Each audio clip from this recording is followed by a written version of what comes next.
G-Man Boxing. Do you know what I mean? Every single live he donates.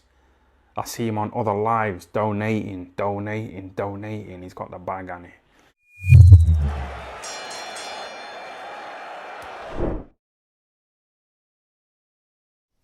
Tyson Fury knocks out Dillian Whyte in the 6th round of what I can only say was a one-sided fight and a fantastic performance from Tyson Fury. I'll hold my hands up. I picked Dillian Whyte to win this fight. Thought he'd win it late. Boy, was I wrong. And Fury, I think honestly he's found his optimum weight. I think maybe 270s is a bit too high. I think in around this weight in the 260s, he looked rejuvenated in there. He looked a different fighter than the fighter we saw in the Wilder trilogy fight. This was a fighter who was rejuvenated.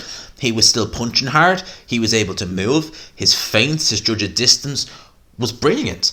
I thought Tyson Fury put a clinic on in this fight. Dillian Whyte, on the other hand, my days. It wasn't just that he was poor. He was poor.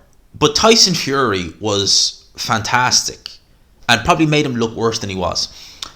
First round, nothing really happened in that first round. Both guys were just probing, both guys were feinting. They were both looking to establish the lead. Dillian Whyte came out southpaw, which is bizarre. I've never seen Dillian Whyte. I think I've ever seen him fight southpaw, ever. I didn't think he could even do it.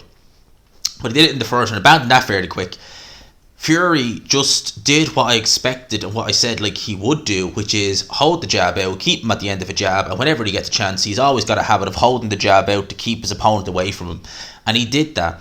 Dillian Whyte, his footwork was abysmal. Absolutely atrocious.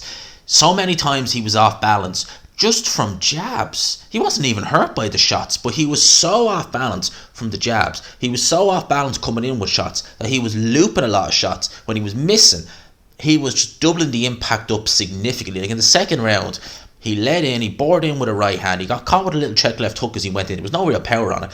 And he just swung onto the rope. It was crazy. Dillian Whyte looked very poor in there. I've seen him come in the 250s, in the high 250s before, where he's looked a bit more fleshy.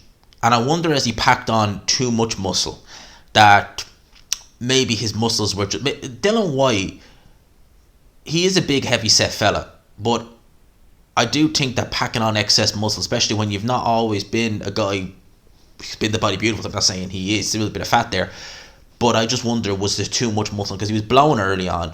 He couldn't really find any range with Tyson Fury. He wasn't jabbing his way in. He was using his jab, but he wasn't using it enough. I mean, he should have been doubled up on it to try and get inside. And Tyson Fury is missing with right hands. He never came close to landing his left hook. A Fury was just boxing out of his skin, controlling the range very well. You know, bullying Dillian Whyte when he needed to bully him, and just landing. He was peppering him with shots early on. He wasn't putting full authority into the shots. He wasn't really committing to anything fully. The only shot he was really committing to was the right hand, which he didn't fully land on Dillian Whyte. Dillian Whyte saw the right hand coming each time and was able to block it. Again, Dillian Whyte, when he was trying to get his offense off, his footwork was so poor that he was swinging, he was looping a lot of shots, he was so off balance that even some of the shots that Tyson Fury was just grazing them with, he was twisting and off balance just from the shots landing.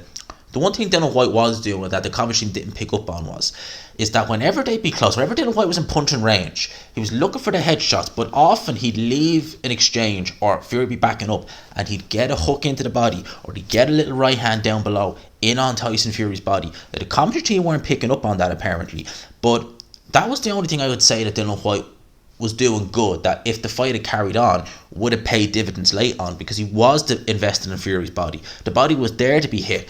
Fury's was moving very well in this fight, and his legs seemed, he seemed like a rejuvenated fighter in there.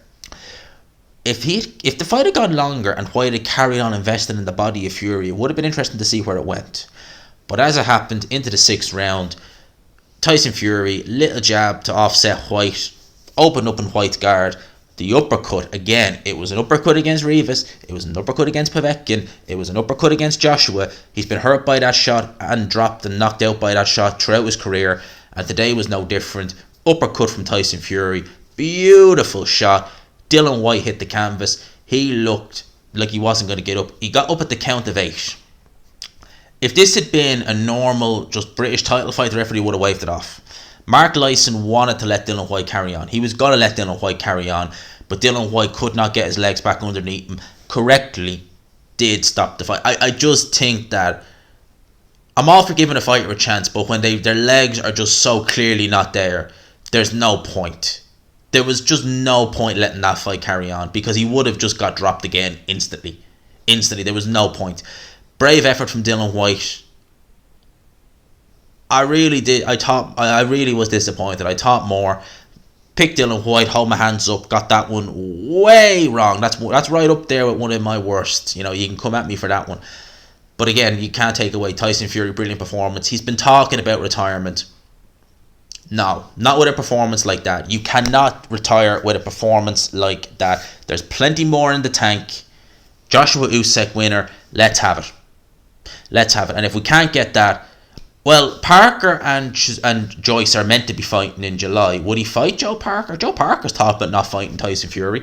But let's see. There's a lot left in the tank for Fury, and I genuinely think he's found his perfect weight. I think in the 260s, the mid 260s is ideal for Fury at this stage in his career.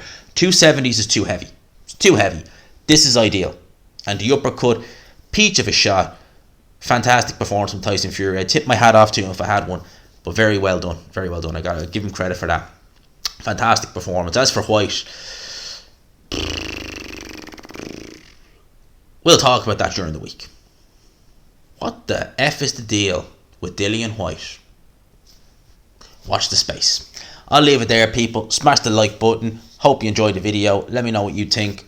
Leave your thoughts in the comment. Leave your thoughts in the comment section. Hope you enjoyed the watch along. Hit subscribe, all that good stuff.